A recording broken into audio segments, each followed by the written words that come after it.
Area 51 has spawned more conspiracy theories than perhaps any other military facility in the world. So, what is actually known about this secretive place?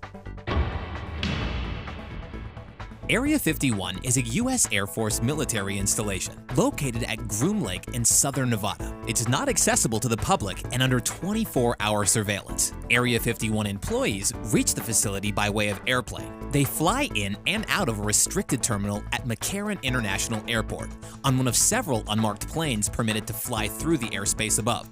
Adding to the secrecy, satellite imagery of the installation was censored until 2018. As of today, Area 51 is visible on Google Maps. The only confirmed use of the installation is as a flight testing facility.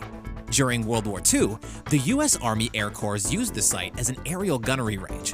In 1955, the area was selected by the CIA as a testing site for the Lockheed U-2, a high-altitude reconnaissance aircraft. President Dwight D. Eisenhower authorized the testing, which was to be conducted under the code name Project AQUATONE. After the U-2 was put into service in 1956, Area 51 was used to develop other aircraft, including the A-12 reconnaissance plane, also known as Oxcart, and the stealth fighter F-117 Nighthawk.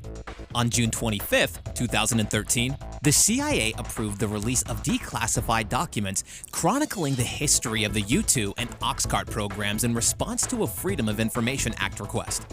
The release of those documents marked the first time that the U.S. government formally acknowledged the existence of Area 51. Since then, not much other information has been forthcoming. We know what you're thinking. What about the aliens?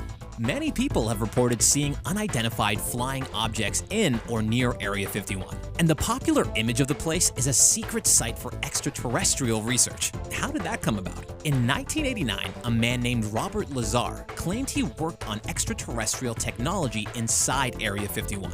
Lazar told Las Vegas television reporter George Knapp that he saw autopsy photographs of aliens inside the facility and that the U.S. government used the facility to examine recovered alien spacecraft. Although Lazar himself was discredited, his claims spawned numerous government conspiracy theories, most of which involved extraterrestrial life. According to the CIA, test flights of the U-2 and subsequent military aircraft account for many of the UFO sightings in the area. There is no evidence of extraterrestrial contact at Area 51 or anywhere else.